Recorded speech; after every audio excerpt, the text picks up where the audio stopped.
ऐसी वीडियो रोज देखने के लिए आप मेरे वीडियो को लाइक करें, इस पे कमेंट करें और अपने दोस्तों के साथ शेयर करें। और हाँ, अगर आप इस चैनल पे नए हैं तो इसे सब्सक्राइब करना ना भूलें।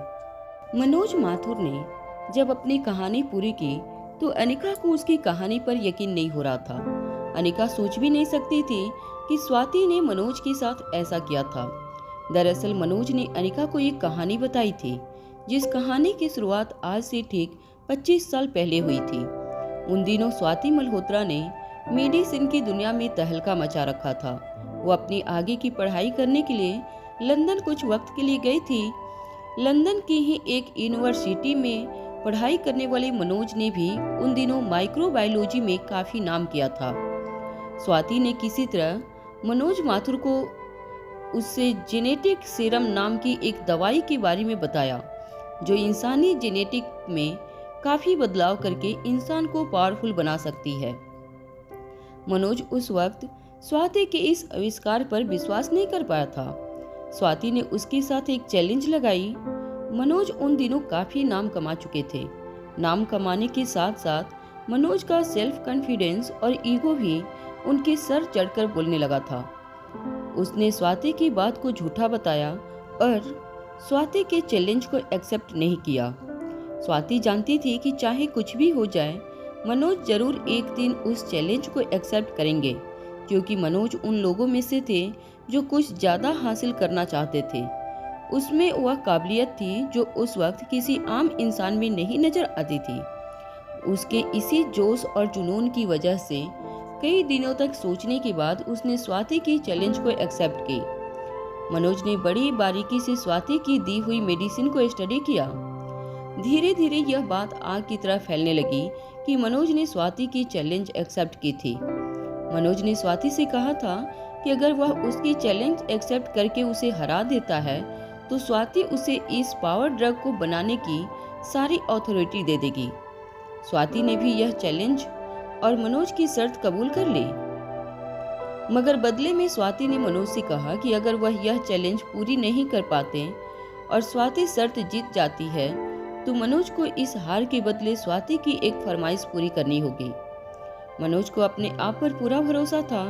वो अच्छी तरह से जानते थे कि इस तरह की चैलेंज को पूरा करने के लिए जो काबिलियत की जरूरत होती थी, वह सारी काबिलियत उनके अंदर मौजूद थी। उन्होंने चैलेंज एक्सेप्ट कर ली, मगर अफसोस वो शर्त हार गए। शर्त हारने के बाद स्वाति ने मनोज से कोई फरमाइश नहीं की। स्वाति ने मनोज से कहा कि वक्त आने पर वह उससे एक फरमाइश करेगी जो उसे किसी भी कीमत पर पूरी करनी होगी। मनोज जितना इरादों से पक्का था उतना ही अपनी जबान का भी पक्का था। वो अपनी हार बर्दाश्त नहीं कर पाया था, मगर स्वाति के चैलेंज से मिली हार की जिल्लत उसे अंदर ही अंदर खाने लगी थी। वह किसी भी तरह स्वाति की एक फरमाइश पूरी करके हमेशा हमेशा के लिए अपने सर पर लगा यह नाकामयाबी का थप्पा मिटाना चाहता था। स्वाति भी मनोज की यह खासियत अच्छी तरह जानती थी। कुछ साल बाद स्वाति ने मनोज को मैसेज भेजते हुए कहा, शर्त पूरी करने का वक्त आ गया है, तुम्हें मनाली आना होगा और मेरे लिए एक फार्मास्यूटिकल कंपनी को सेटअप करने में मेरी मदद करनी होगी। मनोज को उसी वक्त लंदन स्कूल ऑफ बॉटनी में नई नई नौकरी मिली थी। कैरियर और जिंदगी ने दोनों बाहें फैलाकर मनोज का स्वागत किया था, मगर अपने वचन में बंधे मनोज ने स्वाति मल्होत्रा को दिया हुआ वादा पूरा करने के लिए रिसर्च के बहाने लंदन स्कूल ऑफ बॉटनी में छुट्टी की एप्लीकेशन दे दी। मनोज की कहानी पूरी होने के बाद अनिका अच्छी तरह से समझ चुकी थी कि स्वाति ने मनोज को एक बहुत बड़े ट्रैप में फंसाया था। स्वाति अच्छी तरह से जानती थी कि मनोज काबिल और ऑनेस्ट इंसान था, और अगर स्वाति इतने बड़े राज को खतरनाक लोगों से छुपाना चाहती थी तो उसे मनोज जैसे वफादार लोगों की जरूरत थी। अनिका मन ही मन सोचने लगी कि क्या स्वाति ने इसी तरह से बूढ़े बाबा प्रभास जैसे ईमानदार लोगों को अपने साथ रखा था।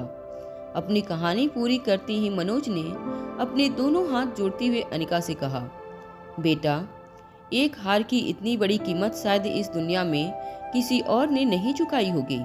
तुम्हारी माँ ने मुझसे वादा किया था कि जब तक मैं इस कंपनी की बागडोर तुम्हारे हवाले नहीं करता, मैं यह कंपनी छोड़कर कहीं नहीं जा सकता।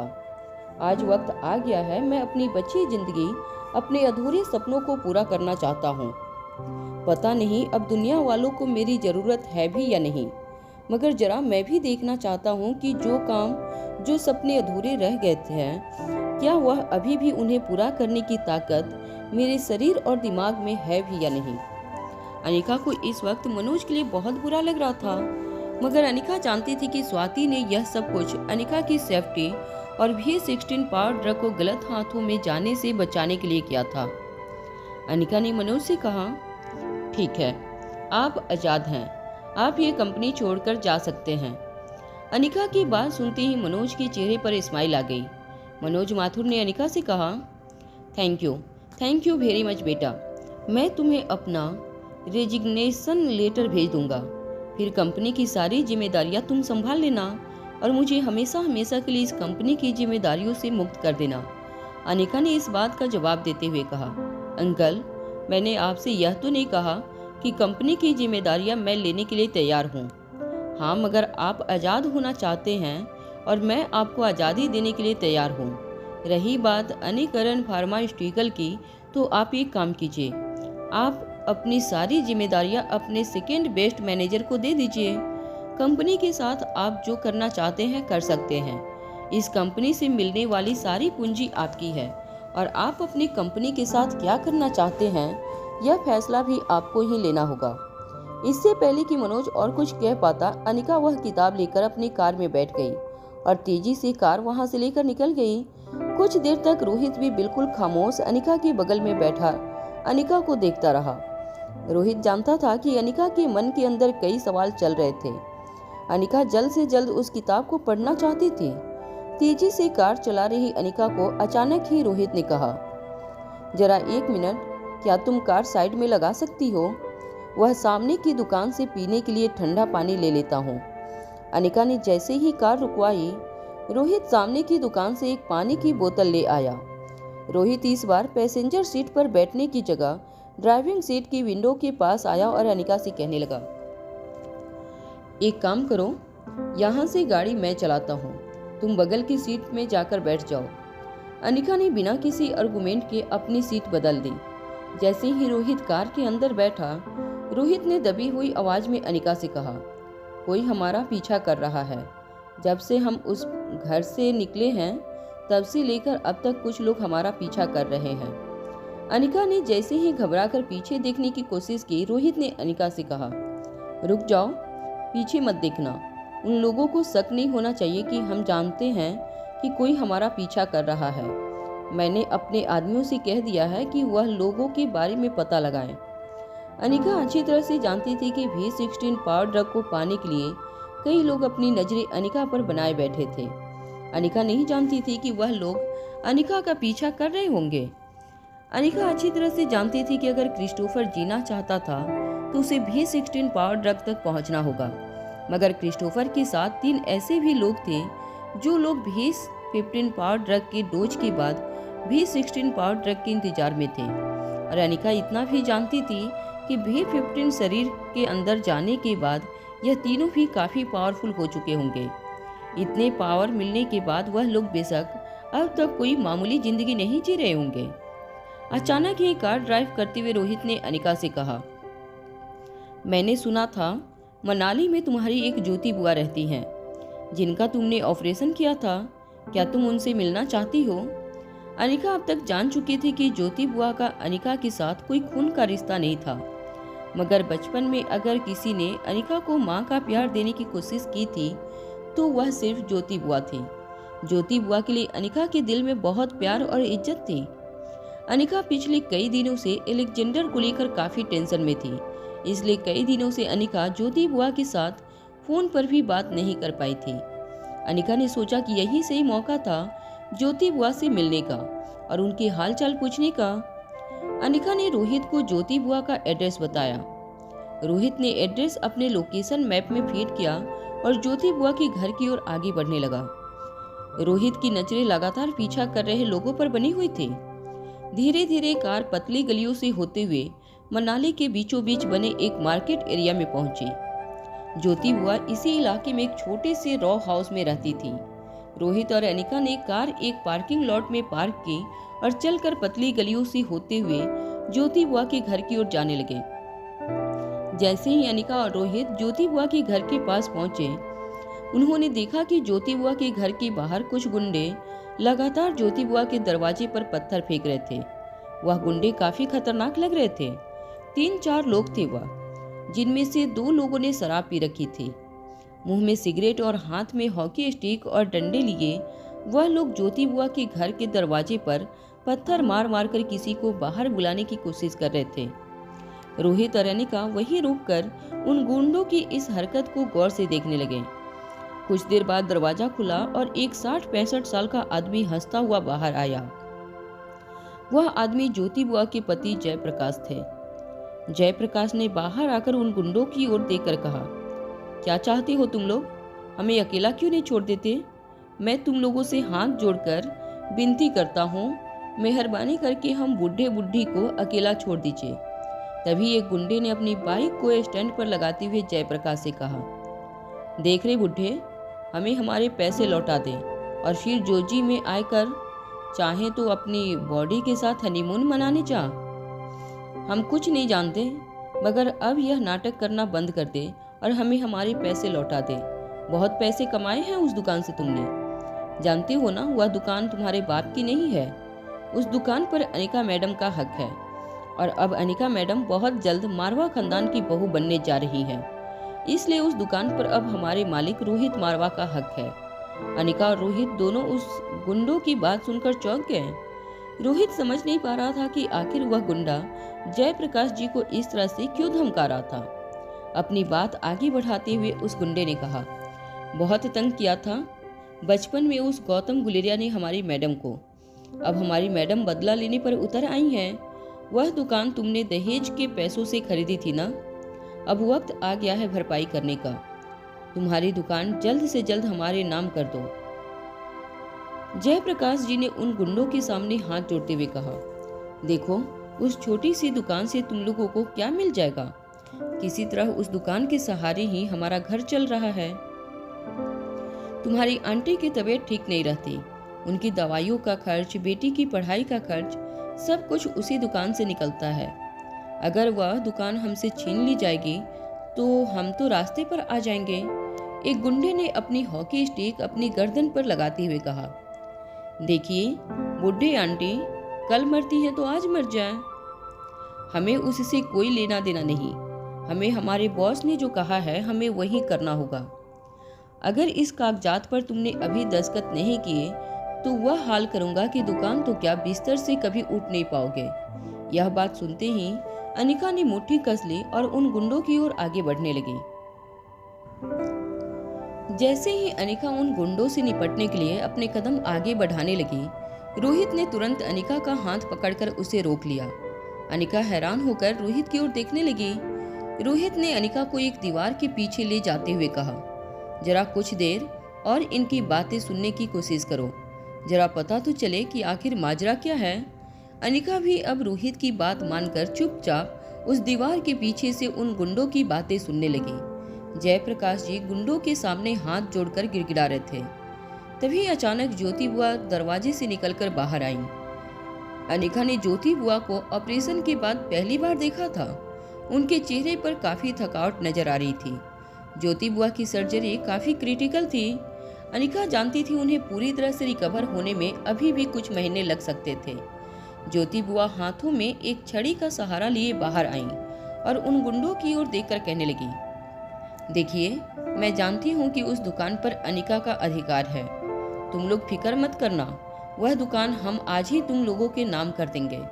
जयप्रकाश जी को देखकर ऐसा लग रहा था जैसे उन्होंने अब तक यह बात ज्योति बुआ से छुपा कर रखी थी कि रोहित मारवा के भेजे गुंडे उनसे दुकान हथियाना चाहते थे। जयप्रकाश जी ने ज्योति बुआ के पास जाकर कहा, यह कैसी बातें कर रही हो तुम? जरा समझने की कोशिश करो। अगर वह दुकान इन लोगों के नाम कर दी गई तो हम लोग बर्बाद हो जाएंगे। प्रीति भी तो वहाँ पढ़ाई कर रही है। इस वक्त अगर उन्हें पैसों की जरूरत पड़ी तो हम क्या करेंगे?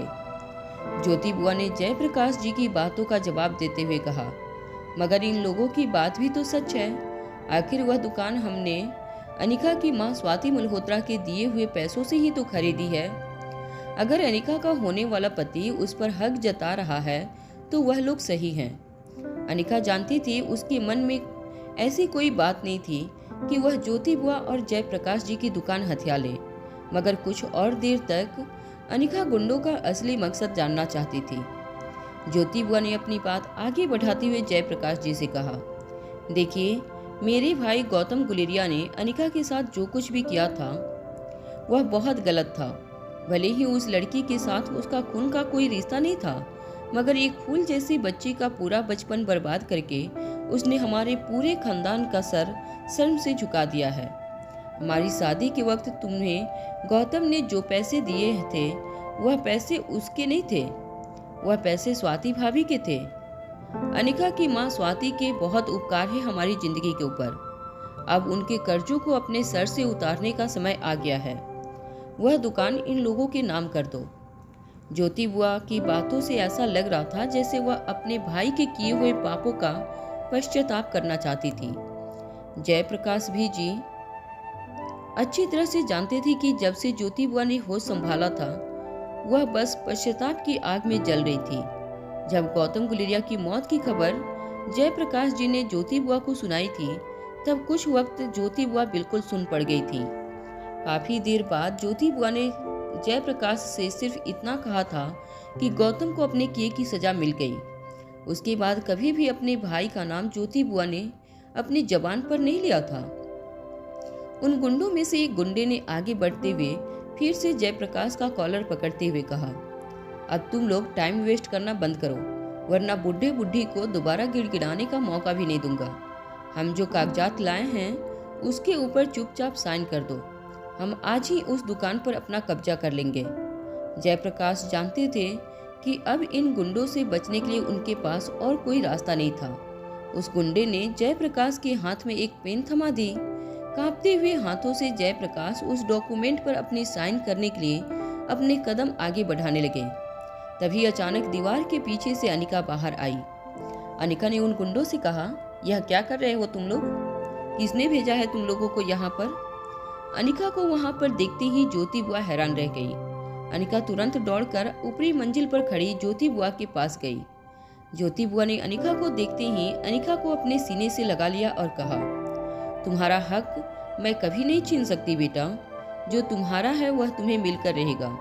ले जाओ, तुम्हारी माँ का दिया सब कुछ अपने साथ ले जाओ, मुझे कुछ नहीं चाहिए। ज्योति बुआ की बात सुनते ही नीचे खड़े गुंडों ने ज्योति बुआ से कहा, अरे वाह, ऐसे कैसे तुम इस लड़की के हवाले सब कुछ कर दोगी? यह सब कुछ अब हमारे बॉस का है और आज हम उस दुकान पर कब्जा करके रहेंगे। वह कोई खैरात नहीं मिली जिसे तुम बांटती फिरो। यह कहने के बाद एक गुंडे ने अनिका की ओर देखकर कहा, मैडम दिखने में तो काफी खूबसूरत हो, जी नहीं करता कि तुम्हें डांट लगाऊं, मगर क्या करूं, हमारे बॉस मिस्टर मारवा बहुत जालिम किस्म के इंसान है। अपने हक की चीज कभी नहीं छोड़ते। इसलिए आपसे हाथ जोड़कर विनती करता हूँ कि इस मैटर से दूर रहिए और चले जाइए यहाँ से। उस गुंडे की बात सुनते ही रोहित ने जयप्रकाश के हाथों से पेन छीन ली और पेन जमीन पर पटकते हुए रोहित ने उस गुंडे से कहा, क्या बकवास है ये? तुम्हें यहाँ मिस्टर मारवा ने भेजा है? रोहित का सवाल सुनते ही सारे गुंडे एक दूसरे को देखकर मुस्कुराने लगे। फिर उनमें से एक गुंडे ने रोहित के पास आकर कहा, बच्चों, मिस्टर मारवा का नाम इस तरह से नहीं लेते। उनका नाम बड़ी ही इज्जत से लिया जाना चाहिए। टूरिस्ट हो, हनीमून मनाने आए हो तो अपनी बीवी के साथ हनीमून मनाओ और चुपचाप यहाँ से निकल जाओ। तुम जानते नहीं मिस्टर मारवा कौन है और हम सब कितने खतरनाक हैं, कहीं लेने के देने न पड़ जाएं। उस गुंडे की बात सुनकर बाकी सारे गुंडे जोर जोर से हंसने लगे। सभी गुंडे अनिका की ओर देखकर सीटियां बजाने लगे। रोहित के लिए अब उन गुंडों की हरकत बर्दाश्त से बाहर हो गई थी। रोहित ने अपना कोट उतारते हुए उन गुंडों से कहा, अभी इस वक्त यहाँ से निकल जाओ और दोबारा कभी मुड़कर इस घर की तरफ मत देखना। यह कहने के बाद रोहित अपने शर्ट की स्लीव्स फोल्ड करने लगा। गुंडे रोहित की हिम्मत देखकर एक दूसरे को देखकर फिर से मुस्कुराने लगे। सारे गुंडे अपनी बाइक से उतरकर रोहित के पास आए। देखते ही देखते सारे गुंडों ने रोहित के पास एक सर्कल बना लिया। कम से कम 8 से 10 गुंडे अपने हाथों में अलग अलग हथियार लिए रोहित को देख रहे थे।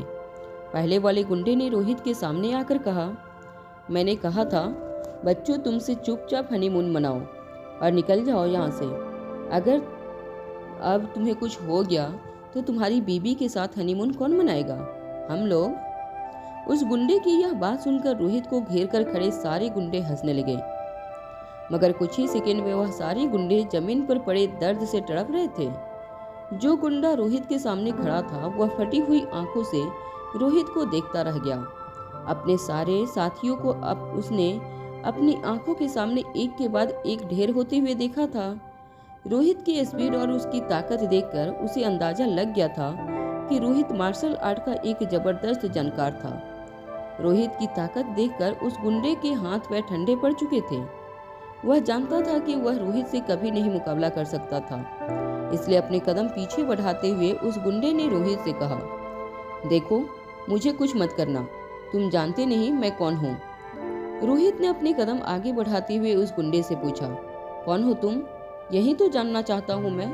चलो बताओ, अब तुम्हें किसने भेजा है यहाँ पर?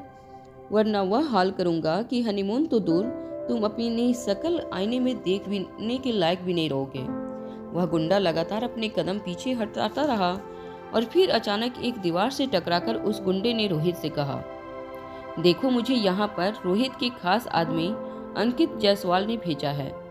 अंकित जायसवाल का नाम सुनकर रोहित दंग रह गया। उस गुंडे ने अपनी बात आगे बढ़ाते हुए रोहित से कहा, देखो, यह मत समझना कि तुम कुंग फू फराटे जानते हो तो हमसे मुकाबला कर लोगे। तुम अंकित बाबू को नहीं जानते। वह दिल्ली के मशहूर गुरु सुखवीर पाजी के अंडर ट्रेनिंग ले चुके हैं। बहुत ही खतरनाक हैं। तुम जैसों को एक ही मिनट में धूल चटाकर रख देंगे। यह मत समझना कि मेरे कुछ गुंडों को मारकर तुम हमारे सर पर बैठ जाओगे। अभी भी वक्त है, पलट कर चले जाओ यहाँ से।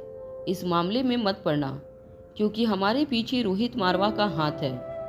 पहली मंजिल पर खड़ी ज्योति बुआ समझ नहीं पा रही थी कि आखिर नीचे क्या हो रहा था।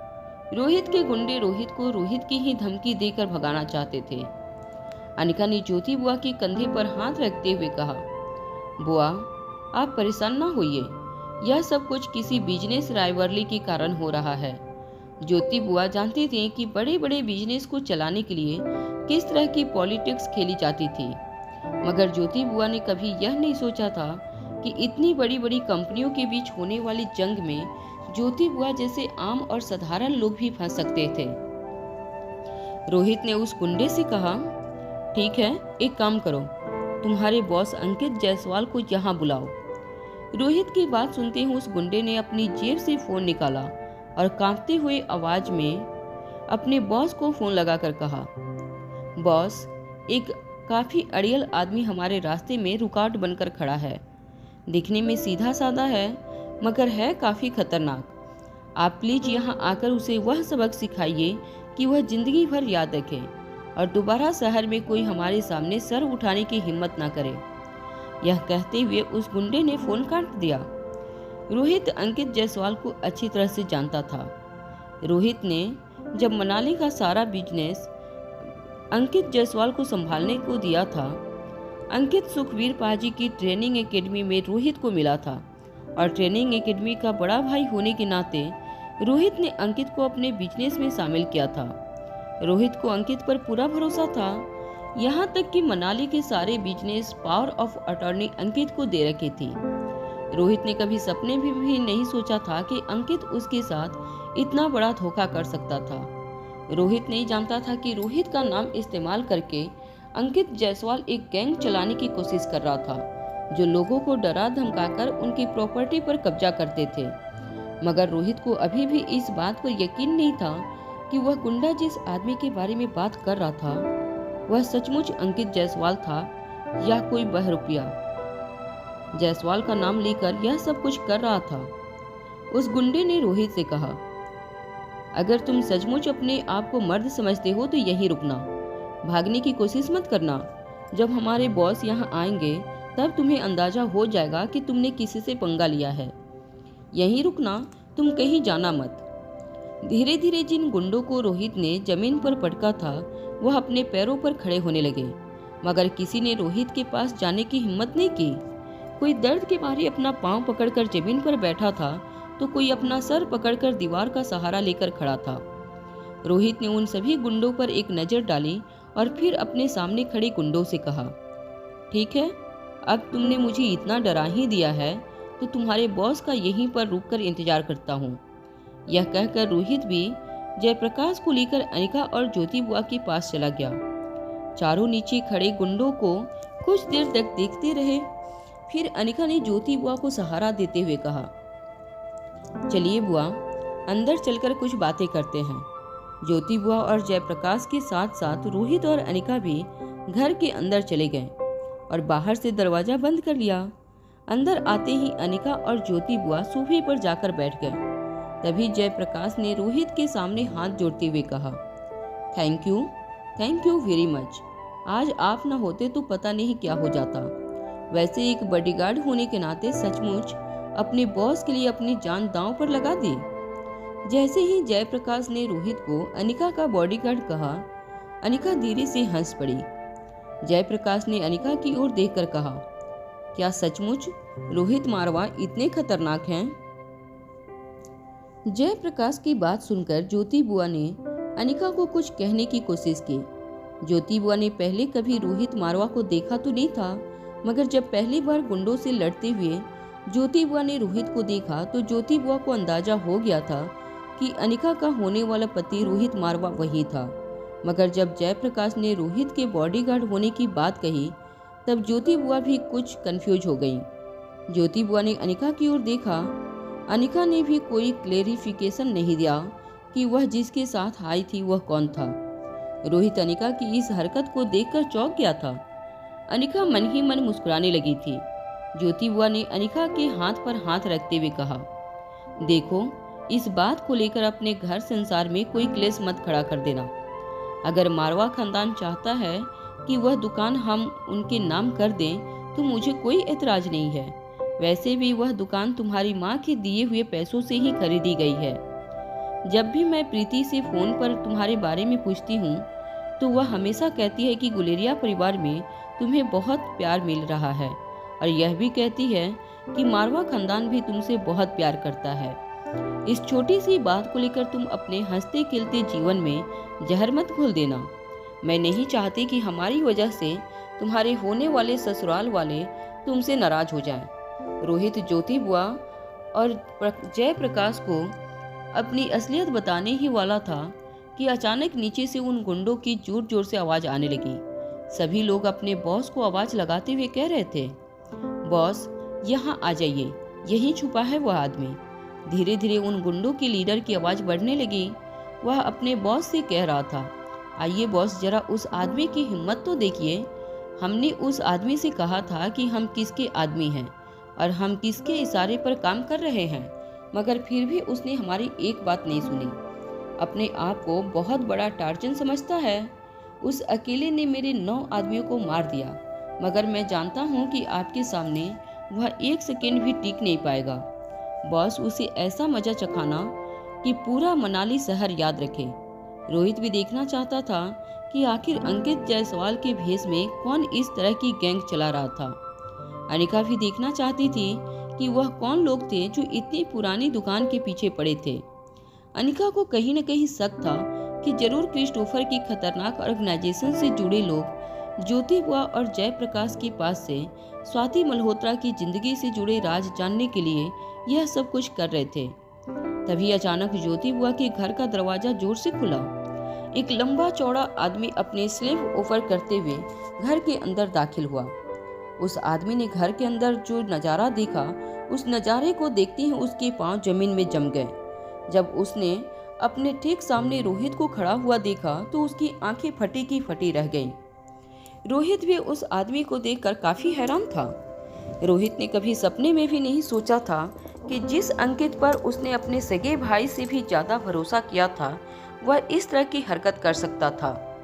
अंकित के आदमी ने उसके पास आकर कहा, यही है वह आदमी जो हमसे बिल्कुल नहीं डरता, अपने आप को बहुत बहादुर समझता है। मैंने आपका नाम दिया, रोहित मारवा का नाम दिया। मगर इस आदमी के चेहरे पर डर का कोई एहसास नजर नहीं आया।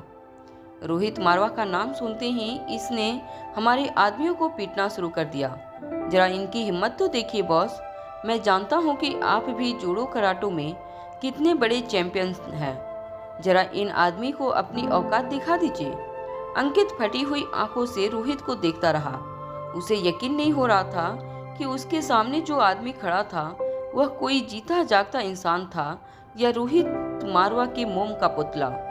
कुछ देर तक जब अंकित का आदमी अपने बॉस को चुपचाप खड़ा देखता रहा तो अपने बॉस को कंधे से हिलाते हुए उस गुंडे ने अंकित से कहा, बॉस आप कुछ बोलते क्यों नहीं? अंकित को देखकर ऐसा लग रहा था जैसे उसकी जुबान उसके पेट के अंदर गिर गई थी।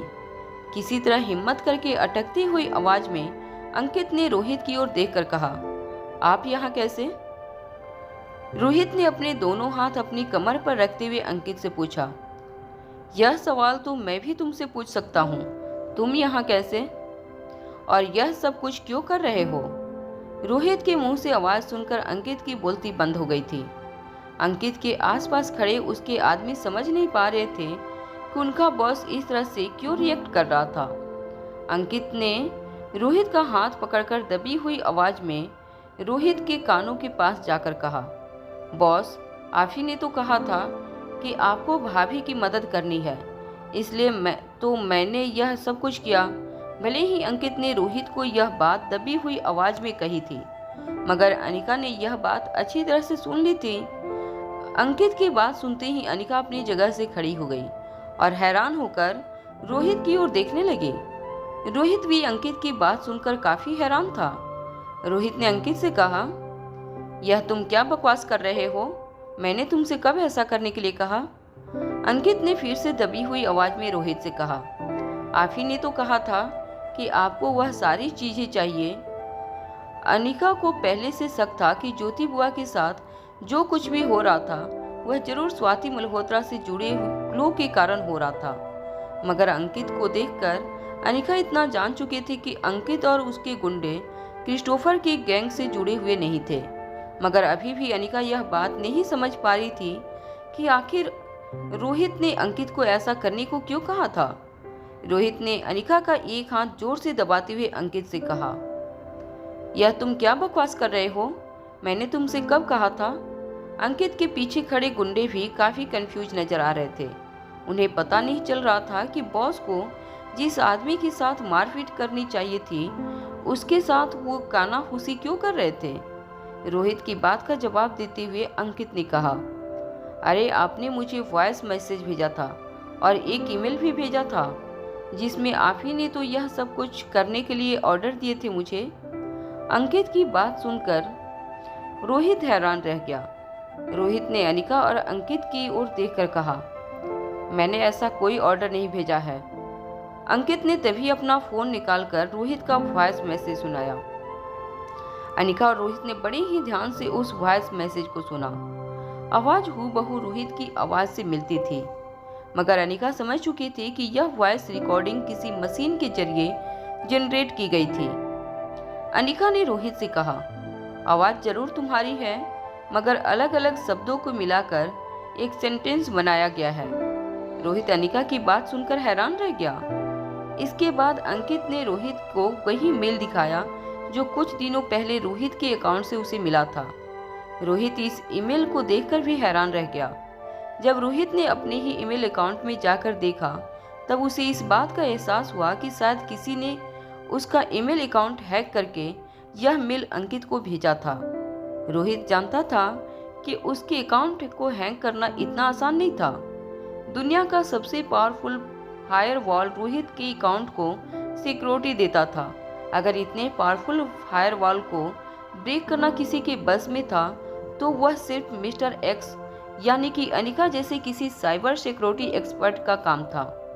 अनिका भी रोहित के ईमेल मैसेज को देखकर समझ गई थी कि रोहित का ईमेल अकाउंट कंप्रोमाइज किया गया था, मगर अनिका भी यह समझ नहीं पा रही थी कि आखिर इतनी स्ट्रॉन्ग सिक्योरिटी को किसने हैक किया हो। अंकित ने फिर से दबी हुई आवाज में रोहित से कहा, अब आप ही बताइए, आपके कितने उपकार हैं मेरे ऊपर? मैं आपके ऑर्डर को कैसे अनसुना कर सकता हूँ? रोहित ने अपना एक हाथ अपने सर पर मारते हुए अंकित से कहा। और जब मैंने ऑर्डर दिया ही नहीं है तो अनसुना करने का क्या मतलब होता है? तुम समझने की कोशिश क्यों नहीं करते? वैसे यह सब कुछ कब्जा कर लेने के बाद तुम यह सब किसके हवाले करने वाले थे? अंकित ने ईमेल में लिखा एड्रेस दिखाते हुए कहा। मुझे जो ऑर्डर मिला था, मुझसे कहा गया था कि पुरानी किताबें और कागजात हासिल करके मैं इस पते पर इन सब चीजों को कुरियर कर दूं। जब रोहित ने उस ईमेल में लिखा हुआ पता देखा तो उसके होश उड़ गए। अंकित ने रोहित से कहा, मुझे यह सब कुछ इकट्ठा करके मारवा हाउस भेजने का ऑर्डर मिला था। मारवा हाउस का एड्रेस देखकर रोहित हैरान रह गया। मारवा हाउस का एड्रेस देने का सीधा सीधा मतलब यह था कि जो कोई भी इस प्लानिंग के पीछे था वह खुद मारवा हाउस में रहता था। मगर पिछले दिनों जो कुछ भी हुआ था उसके बाद रोहित ने मारवा हाउस से हर गद्दार को बाहर निकाल फेंका था। रोहित समझ नहीं पा रहा था कि आखिर वह कौन था जो मारवा हाउस में रहकर इतनी बड़ी साजिश को अंजाम दे रहा था। अनिका भी अच्छी तरह से जानती थी कि V16 पावर को पाने के लिए दुनिया के कितने खतरनाक लोग अनिका के पीछे पड़े थे। मगर अनिका यह नहीं जानती थी कि जिस शख्स से वह दूर जाने की कोशिश कर रही थी वह शख्स अनिका के आसपास ही था। अनिका यह नहीं सोच पा रही थी कि आखिर मारवा हाउस में ऐसा कौन था जिसे V16 पावर ड्रग हासिल करने में दिलचस्पी थी। अनिका और रोहित दोनों के लिए यह जानना बहुत जरूरी था कि कौन था वह जो मारवा हाउस में रहने के बावजूद इतने खतरनाक प्लानिंग का हिस्सा था। आधे घंटे के बाद अंकित अपने हाथ में एक किताबों का बॉक्स लेकर ज्योति बुआ के घर से बाहर निकला। अंकित ने बताई गई कुरियर कंपनी को फोन करके कुरियर मारवा हाउस भिजवाने का ऑर्डर दे दिया। कुछ देर बाद उस कंपनी के कुरियर मैन अंकित ने बताए हुए एड्रेस पर आकर रुक गया। अंकित ने वह किताबों से भरा बॉक्स कुरियर मैन के हवाले कर दिया। उस कुरियर कंपनी के आदमी ने बॉक्स को अच्छी तरह से पैक किया और अपनी डिलीवरी वैन में रखकर वहां से चला गया। वह कुरियर कंपनी का आदमी काफी जीनियस लग रहे थे। जैसे ही वह कुरियर कंपनी का आदमी अपनी वैन लेकर आगे बढ़ा, अंकित के कुछ लोग उस कुरियर वैन का पीछा करने लगे। काफी देर तक उन लोगों ने कुरियर वैन का पीछा किया। कुरियर वैन एक जगह से दूसरी जगह जाकर पार्सल की लेन देन कर रही थी। सब कुछ काफी नॉर्मल लग रहा था। फिर एक जगह कुरियर कंपनी का आदमी एक बड़ा सा पार्सल अपनी वैन में से निकालकर एक छोटी सी फैक्ट्री के अंदर चला गया। अंकित भी अपने आदमियों के साथ उस कुरियर वैन का पीछा कर रहा था। तभी अंकित ने देखा कि ठीक उनकी कार के पीछे अनिका और रोहित की कार भी आकर रुकी। अंकित चुपके से अपनी कार से निकलकर रोहित और अनिका की कार में जाकर बैठ गया। अंकित जैसे ही कार के अंदर बैठा, रोहित ने कहा कि क्या कर रहे हो तुम? मैंने कहा था ना तुमसे, तुम अपनी कार के अंदर बैठे रहना। अंकित ने रोहित की बात का जवाब देते हुए कहा, देखो बॉस, आप मुझ पर भरोसा कीजिए। मैं आपको जल्द से जल्द पता लगा कर रहूंगा कि इन सब के पीछे किसका हाथ है। आपको यह परेशानी उठाने की कोई जरूरत नहीं है। रोहित और अंकित जब आपस में बातें कर रहे थे तब अनिका ने अपना ध्यान कुरियर वैन पर बना कर रखा था। तभी अचानक उस कुरियर वैन के बगल में बाइक पर सवार एक आदमी आकर खड़ा हो गया। उसने अपने हाथों में पकड़ा हुआ एक पार्सल कुरियर वैन में रखा और कुरियर वैन से ज्योति बुआ के घर से लिया हुआ पार्सल उठाकर अपनी बाइक की डिक्की में रख दिया। जब उसे यकीन हो गया कि उस पर किसी की नजर नहीं थी तो वह तेजी से बाइक चलाकर वहां से निकल गया। उस बाइक सवार के जाते ही अनिका ने रोहित से कहा, जल्दी चलो, उस बाइक वाले का पीछा करना है हमें। वह आदमी हमें जरूर उस चेहरे तक ले जाएगा जो इस सब के पीछे है। हेलमेट पहना जो आदमी तेजी से अपनी मोटरसाइकिल लेकर वहां से फरार होने लगा। तभी अचानक अंकित अनिका और रोहित की कार से उतरा और अपने एक आदमी की बाइक पर बैठकर उस मोटरसाइकिल वाले आदमी का पीछा करने लगा। अनिका और रोहित भी अपनी कार में बैठकर उन दोनों का पीछा करने लगे। जो आदमी मोटरसाइकिल पर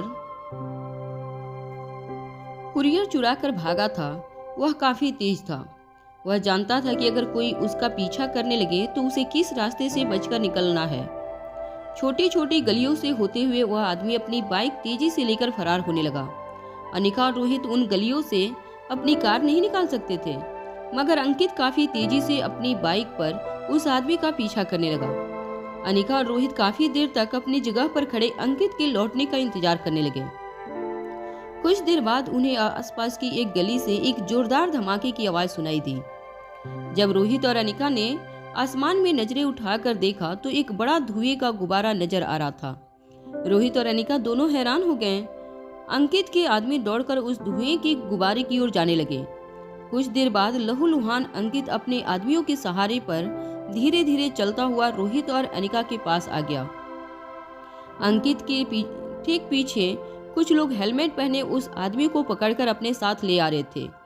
तेज सांसें लेते हुए अंकित ने रोहित और अनिका के पास आकर कहा, साला बहुत तेज था, मगर मैं भी इतनी आसानी से हार मानने वाला नहीं था। यह कहते हुए अंकित रोहित और अनिका की कार के बोनट पर बैठ गया। कुछ लोग अंकित के चेहरे से खून साफ करने लगे। अनिका धीरे से हेलमेट पहने उस आदमी के पास गई। वह आदमी काफी जोर से सांसें ले रहा था। अनिका ने झटके से उसका हेलमेट खींचकर उतार लिया। उसका चेहरा देखकर अनिका के साथ साथ वहां खड़े सारे लोग हैरान रह गए। वह एक 15 साल का बच्चा था जो कुरियर वैन से कुरियर चुराकर भागा था। अनिका या रोहित ने ये एक्सपेक्ट नहीं किया था कि इतना छोटा बच्चा इस तरह का काम कर सकता था। अनिका ने उस बच्चे की आंखों में आंखें डालकर पूछा, तुम्हें यह सब कुछ करने के लिए किसने कहा था? उस बच्चे को अंकित के लोगों ने कंधों से पकड़ रखा था। वह बार बार अपने आप को छुड़ाने की कोशिश कर रहा था, मगर अंकित के लोगों ने उसे कसकर पकड़ रखा था। कुछ देर बाद बार बार कोशिश करने के बाद जब उस लड़के को एहसास हुआ कि इतनी आसानी से वह लड़का उन लोगों के ग्रिप से छूटने वाला नहीं था, तो अपनी आंखें अनिका की आंखों में डालकर उस लड़के ने कहा, क्या लगता है तुम्हें इतनी आसानी से सब कुछ बता दूंगा? कभी नहीं। मुझे बच्चा समझने की गलती मत करना।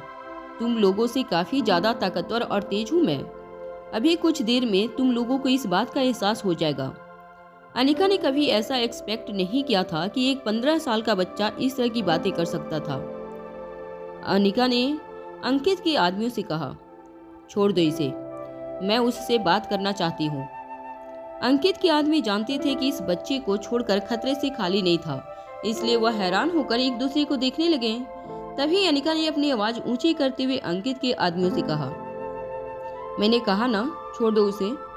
अनिका की आवाज कानों पर पड़ते ही अंकित के आदमियों ने उस लड़के को छोड़ दिया। जैसे ही अंकित के आदमियों ने उस लड़के को छोड़ा, वह लड़का झटके से जमीन पर गिरा। जैसे ही अनिका ने जमीन पर गिरे लड़के को सहारा देकर उठाने की कोशिश की, उस लड़के ने अपनी जेब से एक बड़ा सा चाकू निकाला और अनिका पर वार कर दिया। इससे पहले कि वह चाकू अनिका को चोट पहुंचा सकता, रोहित ने उस लड़की का हाथ जोर से पकड़ लिया। उस लड़के का हाथ पकड़कर रोहित ने झटके से उसे जमीन पर गिरा दिया। उसका हाथ मरोड़कर रोहित ने सबसे पहले उसके हाथ से एक बड़ा सा चाकू छीन लिया। वो लड़का दर्द के मारे चीखता रहा, मगर रोहित ने इस बार उस पर कोई दया नहीं दिखाई। अनिका उस लड़के के तेवर और उसकी हिम्मत देखकर पूरी तरह से शॉक हो चुकी थी। ना सिर्फ वह लड़का चोरी जैसे खतरनाक कामों को अंजाम दे सकता था, मगर खतरनाक हथियार अपने साथ रखकर यह प्रूव कर रहा था कि वह एक प्रोफेशनल क्रिमिनल था।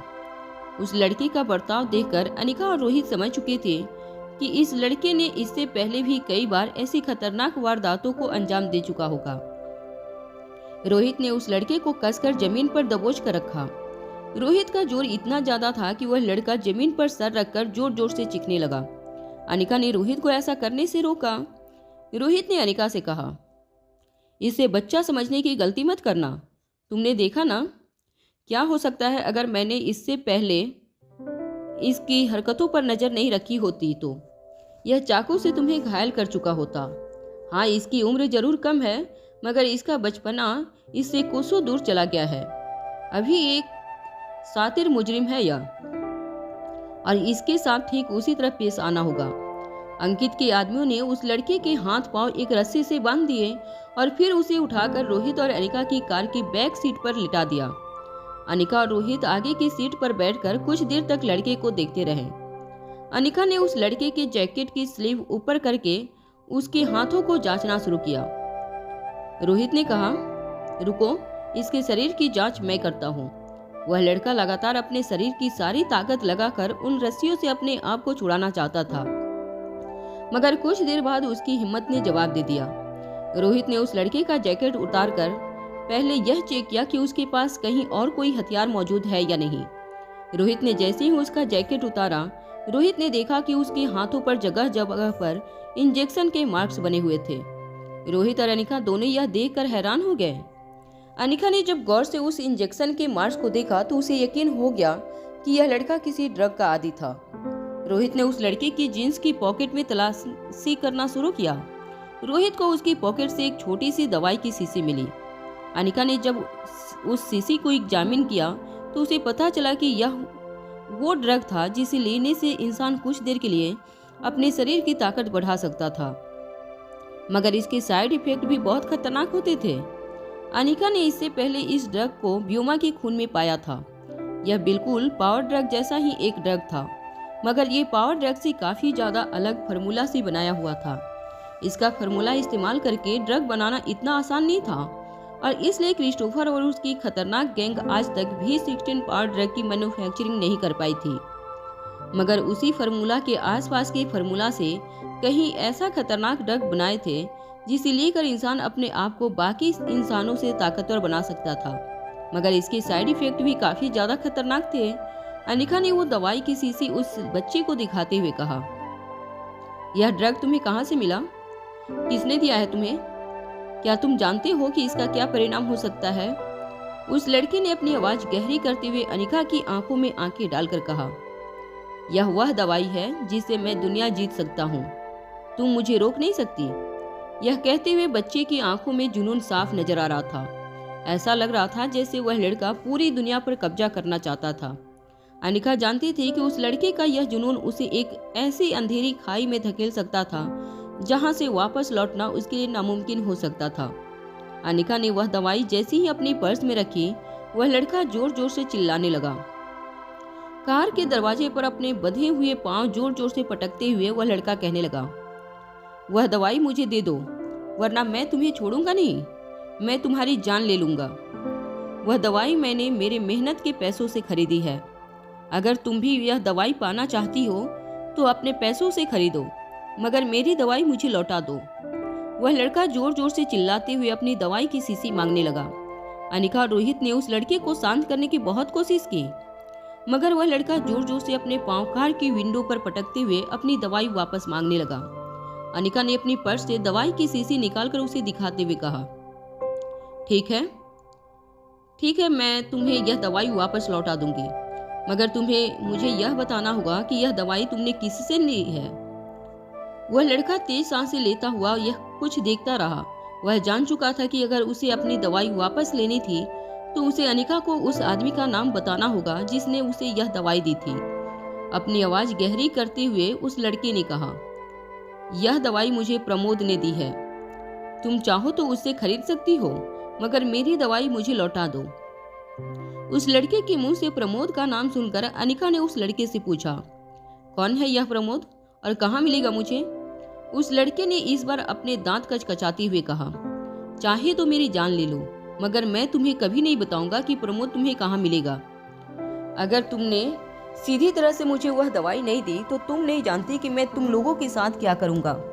उस लड़के की बात में गुस्से के साथ साथ काफी जुनून नजर आ रहा था। अनिका जान चुकी थी कि इस दवाई ने उस लड़के को पूरी तरह से ब्रेन वॉश कर दिया था। नन्ही सी उम्र में इस तरह के ड्रग का असर उस लड़के के शरीर के साथ साथ उसके दिमाग पर भी हो गया था। वह लड़का धीरे धीरे उस ड्रग का आदी हो गया था। अनिका जानती थी कि इस वक्त अगर उसे ज्यादा दबाव में डालने की कोशिश की तो वह लड़का अपने आप को बचाने के लिए कोई ऐसा कदम उठा सकता था जिससे उसी को नुकसान पहुंचे। रोहित और अनिका दोनों जानते थे कि लड़का काफी कम उम्र का था, इसलिए लड़के पर ज्यादा दबाव बनाना उन दोनों को सही नहीं लगा। वह लड़का अचानक ही मन कुछ बड़बड़ाने लगा। अनिका ने ध्यान से उसकी बातें सुनने की कोशिश की, मगर लड़का अचानक ही बोलते बोलते बेहोश हो गया।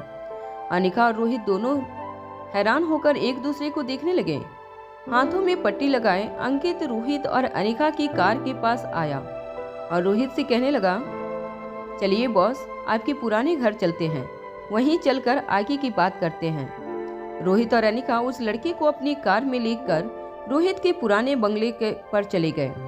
मारवा परिवार का एक पुराना बंगला मनाली से 2 किलोमीटर दूर बना हुआ था। कई साल पहले रोहित के दादाजी ने वह प्रॉपर्टी मनाली में खरीदी थी। इस मकान को अब धीरज संभाल रहा था। धीरज अपने कुछ लोगों के साथ इसी पुश्तैनी मकान में रहता था और यहीं से अंकित भी मनाली में मारवा ग्रुप ऑफ इंडस्ट्रीज का सारा कामकाज संभालता था। जैसे ही रोहित की गाड़ियों का काफिला बंगले के अंदर दाखिल हुआ, धीरज तेजी से रोहित की कार के पास आया। रोहित और अनिका जैसे ही कार से नीचे उतरे, धीरज ने रोहित की ओर देखकर कहा, अगर तुम मनाली आने वाले थे तो मुझे बताया होता, मैं सारा इंतजाम कर देता। इस तरह अचानक आने के पीछे क्या वजह हो सकती है? क्या तुम्हें विश्वास नहीं कि मैं यहाँ का कामकाज अच्छी तरह से संभाल रहा हूँ? अनिका को ये याद नहीं आ रहा था कि उसने इससे पहले धीरज को कहाँ देखा था। धीरज हाइट में रोहित से कुछ छोटा था, मगर उसका शरीर काफी फिट और मस्कुलर था।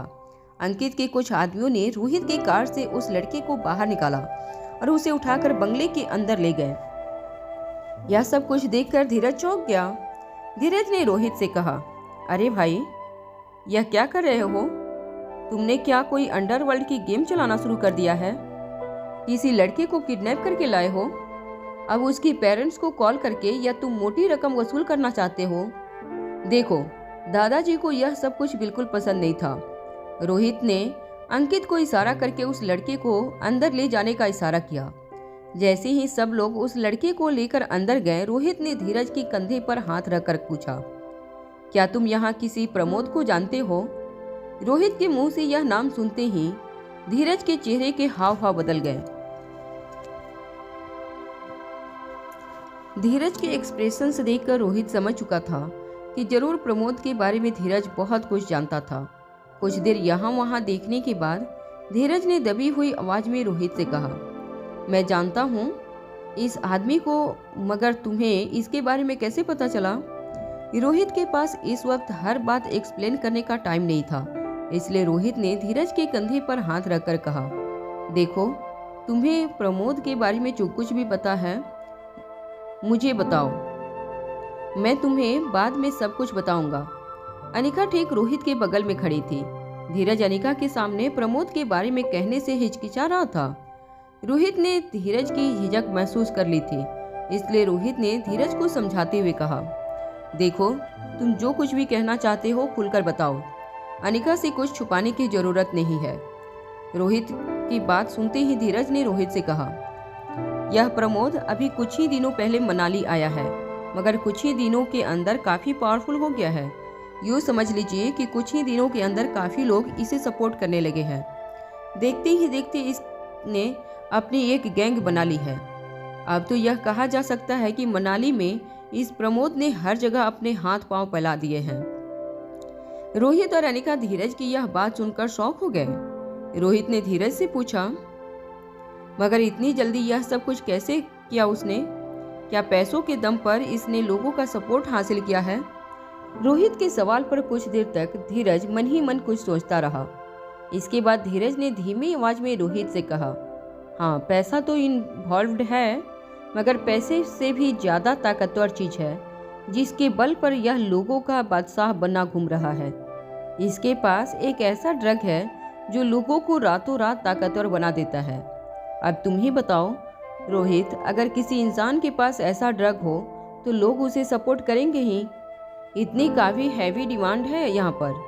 देखते ही देखते मनाली की काफ़ी जवान लड़के लड़कियाँ प्रमोद के सपोर्टर्स बन चुके हैं। इस ड्रग की काफ़ी डिमांड है और इसी डिमांड का इस्तेमाल करके प्रमोद सबका बादशाह बना बैठा है। पिछले कई दिनों से मैं भी उससे मिलने के बारे में सोच रहा हूँ। देखो रोहित, तुम तो जानते हो कि मुझे मार्शल आर्ट्स सीखना कितना पसंद है। जब से बलबीर सर ने मेरा एडमिशन उनकी एकेडमी में करने से मना किया है, तब से मैं सोच रहा हूँ कि किस तरह उन्हें इम्प्रेस करके उनकी ब्रह्मपुत्र एकेडमी में एडमिशन पाऊँ। मुझे लगता है कि अगर इस तरह की दवाई लेकर अगर मैं अपने आप को और ज़्यादा ताकतवर बना दूँ तो हो सकता है कि बलबीर सर मेरी ताकत से खुश होकर मुझे सिखाने के लिए राजी हो जाएं। तुम्हें क्या लगता है मुझे भी इसका इस्तेमाल करना चाहिए। रोहित जानता था कि धीरज को मार्शल आर्ट सीखना कितना पसंद था। मार्शल आर्ट सीखने के जुनून के कारण धीरज पहले भी कई बार उल्टी सीधी हरकतें कर चुका था, मगर इस बार धीरज ने जो सोचा था उसके लिए जानलेवा साबित हो सकता था। इसलिए धीरज के कंधे पर हाथ रखकर रोहित ने कहा, तुम चाहो तो जरूर उसका इस्तेमाल कर सकते हो, मगर इतना बता दूं कि अगर तुमने इसका इस्तेमाल किया तो तुम 2 साल के बाद मार्शल आर्ट सीख नहीं पाओगे। धीरज रोहित की यह बात सुनकर हैरान हो गया। रोहित ने अपनी बात आगे बढ़ाते हुए धीरज से कहा, वह क्या है ना कि 2 साल के बाद तुम मार्शल आर्ट सीखने के लिए जिंदा नहीं बचोगे। रोहित की बात सुनते ही धीरज कुछ देर के लिए सुन पड़ गया। फिर अपना होश संभालते हुए धीरज ने रोहित से कहा, मुझे पहले भी लगा था कि जरूर कुछ न कुछ गड़बड़ होगी। अगर कोई दवाई शरीर में इतनी ताकत भर देती है तो जरूर उसके बदले उसके साइड इफेक्ट भी भयानक होते होंगे। जब मैंने इस ताकत बढ़ाने वाली ड्रग के बारे में सुना तब मेरे मन में भी इस दवाई को इस्तेमाल करने की कई ख्याल आने लगे, मगर मैंने अपने आप को रोक रखा था क्योंकि मैं जानता था कि जरूर इस ड्रग में कोई ऐसी बात होगी जिससे शरीर को फायदे से ज़्यादा नुकसान पहुंच सकता है। अच्छा हुआ तुमने मुझे बता दिया, मैं अब इस ड्रग को इस्तेमाल नहीं करूँगा। चलो अब प्रमोद की बात को छोड़ो, जिस गली जाना नहीं उसका जिक्र क्यों करना। जैसे ही धीरज बंगले के अंदर जाने के लिए अपने कदम आगे बढ़ाने लगा, रोहित ने धीरज को कंधे से पीछे खींचते हुए कहा, यह खेल यहाँ खत्म नहीं हुआ, यह खेल तो अब शुरू हुआ है। धीरज रोहित की बात सुनकर चौंक गया। रोहित ने धीरज से पूछा, मुझे बताओ कि यहाँ तुम्हारे कितने आदमी हैं जो तुम्हारे इशारे पर एक जंग लड़ने के लिए तैयार हो सकते हैं। धीरज रोहित की बात सुनकर काफी कंफ्यूज्ड था, मगर रोहित की बात का जवाब देते हुए धीरज ने कहा, तुम अपने भाई को अब तक जानते नहीं। तुम्हारे भाई ने यहाँ पर एक फौज इकट्ठा कर रखी है जो मेरे इशारे पर जान देने के लिए भी तैयार हो सकती है। तुम खाली बताओ कब और कहाँ किसके साथ लड़ना है। रोहित ने धीरज की आंखों में आंखें डालकर कहा, आज रात हमें उस प्रमोद की गैंग को खत्म करना है। रोहित की बात सुनकर धीरज के चेहरे का रंग उड़ गया। कुछ देर रोहित को देखने के बाद धीरज ने कहा, वैसे तुम बिल्कुल ठीक कह रहे हो। इस खतरनाक लोगों को मनाली में अगर अपने पांव जमाने का मौका दिया तो देखते ही देखते पूरा शहर उनकी गिरफ्त में आ जाएगा।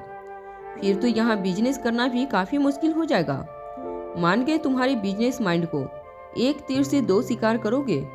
तुम मनाली को ऐसी खतरनाक गैंग से मुक्त करोगे और हमारे बिजनेस को खतरे में पड़ने से भी रोक लोगे। मुझे लगता है कि अगले इलेक्शन में अगर तुम मनाली में लड़ने के लिए तैयार हो जाओ तो तुम्हारी जीत पक्की हो जाएगी। रोहित के पास इस वक्त धीरज की इन सब बातों का जवाब देने का वक्त नहीं था। रोहित ने धीरज से कहा, क्या तुम प्रमोद का पता ठिकाना जानते हो? बात के सीरियसनेस समझते हुए धीरज ने रोहित से कहा, तुम फिक्र मत करो, सब कुछ पता चल जाएगा। तुम बस हमले की तैयारी करो, बाकी काम मुझ पर छोड़ दो। यह कहते हुए धीरज ने अपनी जेब से फोन निकाला और वहां से चला गया। रोहित ने जब मुड़कर अनिका की ओर देखा तो अनिका कुछ गहरी सोच में थी। रोहित जानता था कि अनिका क्या सोच रही थी। इससे पहले कि रोहित अनिका से कुछ कहता या पूछता, अनिका ने रोहित से पूछा, क्या तुम्हें लगता है कि हमें यह सब कुछ इंस्पेक्टर अब्बास को इन्फॉर्म कर देना चाहिए? रोहित अच्छी तरह से जानता था कि पेशेवर ड्रग पेडलर से लड़ना स्पेशल डिपार्टमेंट का काम था, और अगर रोहित ने स्पेशल डिपार्टमेंट को इन्फॉर्म नहीं किया तो कहीं न कहीं रोहित कानून को अपने हाथों में ले लेता। रोहित ने अनिका की ओर देखकर सिर्फ हाँ में अपना सर हिला दिया। रोहित की हामी मिलते ही अनिका ने इंस्पेक्टर अब्बास को कॉल लगाकर मनाली की सारी सिचुएशन बता दी। इंस्पेक्टर अब्बास ने पूरी बात सुनने के बाद अनिका से कहा कि वह कुछ लोगों के साथ मनाली पहुंच रहे हैं और इस मिशन में अनिका और रोहित को स्पेशल डिपार्टमेंट के साथ मिलकर काम करना था। जैसे ही रात हुई, अनिका, रोहित, धीरज बाकी 50 लोगों के साथ एक पुरानी स्टील फैक्ट्री के पास मिले। उस स्टील फैक्ट्री में पिछले 40 सालों से कामकाज बंद कर दिया गया था। वहां अभी कोई आता जाता नहीं था। धीरज ने रोहित से कहा, इस एबेंडन की हुई फैक्ट्री को प्रमोद ने अपना अड्डा बना लिया है। यहाँ पर वह अपनी गैंग के साथ मिलकर सारी प्लानिंग करता है। मेरे ख्याल से सारे ड्रग भी यहीं पर रखे गए होंगे। इस वक्त मौका बिल्कुल सही है। उसके साथ उसके सिर्फ 30 साथी हैं। मेरे पास इस वक्त 40 लोग हैं जो तुम्हारे कहने पर बिना किसी सवाल के उन लोगों से लड़ने के लिए तैयार हो जाएंगे। इसके अलावा और 50 लोग भी हैं जो फैक्ट्री के चारों तरफ फैले हुए हैं। हमारा इशारा मिलते ही वह लोग भी दुश्मनों पर टूट पड़ेंगे। अनिका और रोहित को धीरज की प्लानिंग वाकई काफ़ी अच्छी लगी थी।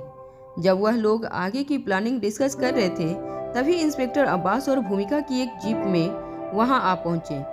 इंस्पेक्टर अब्बास ने धीरज की जो प्लानिंग सुनी, उसके बाद इंस्पेक्टर अब्बास ने रोहित और अनिका की ओर देखकर कहा, देखो, इस काम में स्पेशल डिपार्टमेंट तुम्हारे साथ है, मगर इस काम में काफ़ी जोखिम है। अगर अंदर छुपे हुए गैंगस्टर ने फायरिंग की तो हमारे कुछ लोग घायल भी हो सकते हैं। इंस्पेक्टर अब्बास की बात सुनते ही धीरज के साथ आए लोगों ने इंस्पेक्टर अब्बास से कहा, हम सब तैयार हैं, आप सिर्फ इशारा कीजिए। धीरज के वफादार साथियों का जोश देखकर इंस्पेक्टर अब्बास ने धीरज को शाबाशी देते हुए कहा, देखें मिस्टर धीरज, आप लोगों की बहादुरी की मैं दाद देता हूँ, मगर मैं फिर से आप लोगों को आगाह कर देना चाहता हूँ कि हो सकता है कि अंदर काफ़ी कम लोग मौजूद हों, लेकिन अगर वह लोग यह ड्रग लेने के आदी हो चुके हैं तो हो सकता है कि उनके शरीर की ताकत हम लोगों के शरीर से कई ज़्यादा बढ़ गई हो। ऐसे में वह लोग बेहद खतरनाक बन चुके होंगे।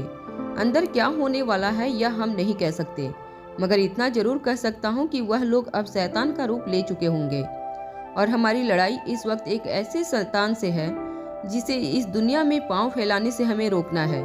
जब अटैक करने की सारी तैयारियां पूरी हो गईं, तब धीरज ने भूमिका की ओर देखकर कहा, तुम यहाँ क्यों आई हो? लड़कियों का यहाँ कोई काम नहीं है।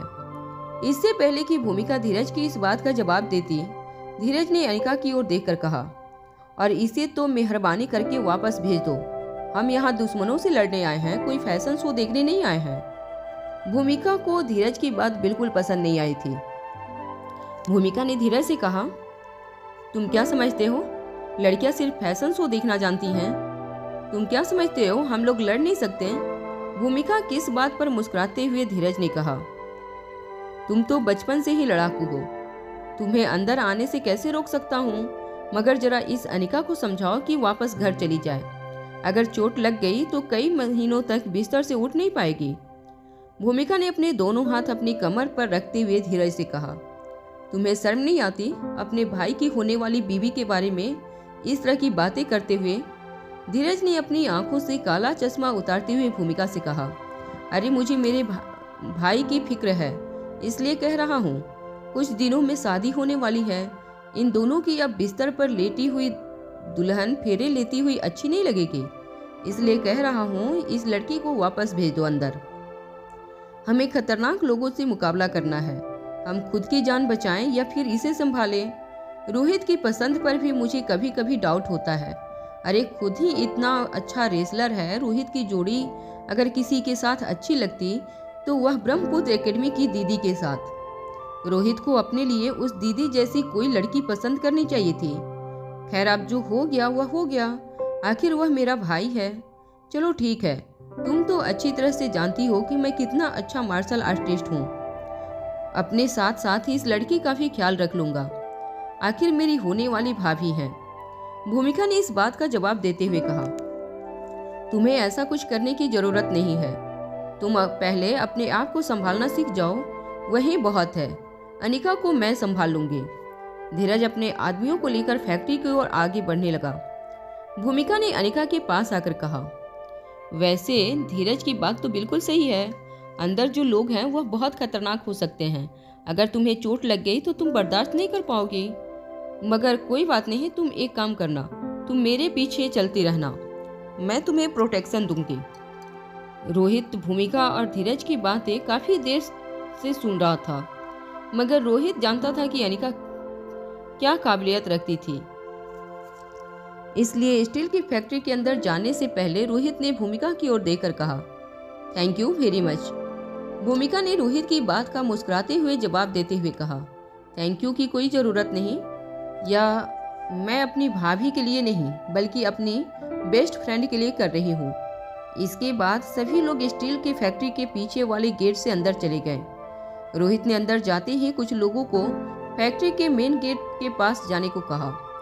रोहित ने दबी हुई आवाज में सबसे कहा, देखो मेरी बात ध्यान से सुनो, चाहे कुछ भी हो जाए वह लोग यह फैक्ट्री छोड़कर भागने नहीं चाहिए। हर तरफ से घेराबंदी कर लो। आज हमें कुछ भी करके उन लोगों को रंगे हाथ पकड़ना है।